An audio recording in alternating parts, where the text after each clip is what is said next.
7வது இடத்துல வந்து கனி இருக்காங்க. ஸோ 8694 ஓட்டுகள், பர்சன்டேஜ் 5%. ஸோ கனியோட கேம் என்ன கேட்டீங்கன்னா டோட்டலாக முடிஞ்சு போயிடுச்சு அப்படிதான் நான் நினைக்கிறேன். ஸோ அவங்களோட வந்து கேம், அவங்களோட டீம் அன்பு கேங்கை வந்து அடித்து உடைச்சிட்டாரு சேதண்ணன். அப்புறம் பிக் பாஸ் உடைச்சிட்டாரு. இதுதான் வந்து பிக் பாஸ் சொல்கிறது, கேமே வச்சு ஒரு டீமே வச்சு விளையாடாதீங்க, இண்டிவிஜுவலாக விளையாடுங்க, எவ்வளோ சொன்னாலும் அவங்க கேட்க மாட்டாங்க. பட் இப்போ வந்து அவங்கள வந்து எல்லாருமே வந்து நாமினேட் பண்ண ஆரம்பிச்சிட்டாங்க. ஃபர்ஸ்ட் வந்து பாரு மட்டும் தான் நாமினேட் பண்ணாங்க. அதுக்கப்புறம் வந்து இவர் திவாகர் பண்ணியிருந்தார். இப்போ எல்லாருமே ஈக்குவலாக வந்து அவங்கள வந்து நாமினேட் பண்ண ஆரம்பிச்சிட்டாங்க. அவங்கள பற்றியுமே வந்து சில உண்மைகளை வந்து வெளியில் சொல்ல ஆரம்பிச்சிட்டாங்க. ஸோ இவங்க வந்து சேஃபாக இருக்காங்க, இவங்க இப்படி பண்ணுறாங்க அப்படி பண்ணுறாங்கன்றது எல்லாருமே உடைக்க ஆரம்பிச்சிட்டாங்க. ஸோ கனியோட ஓட்டிங் ரொம்ப கம்மியாகிட்டே வருது. ஸோ அவங்க வந்து எப்படி கேம் விளையாட போகிறாங்க நம்மளுக்கு தெரியல.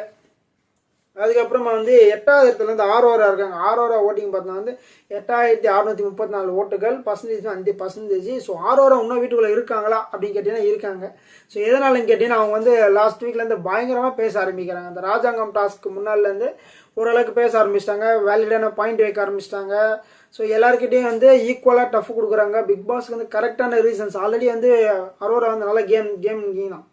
ஸோ அவங்க வந்து வேலிடான பாயிண்ட்ஸ்லாம் வச்சுருந்தப்பறம் ரொம்ப ஸ்லோவாக பேசினா அவங்களுக்குள்ள இல்லை பக்கத்தில் இவங்களுக்குள்ளே பேசிட்டு இருந்தாங்க. இப்போ வந்து வெளிப்படையாக பேச ஆரம்பிச்சிட்டாங்க. ஸோ பிக் பாஸ் கேட்கறதுக்கான அவங்க சொல்கிற ரீசன்ஸ் எல்லாம் பர்ஃபெக்டாக இருக்குது. ஓகே, அந்தளவுக்கு வந்து கொஞ்சம் கேமிங் வந்து சேஞ்ச் ஆகிருக்கு. ஸோ அவங்க வந்து கொஞ்சம் இம்ப்ரூவ்மெண்ட் தான் ஆயிருக்காங்க அப்படின்னு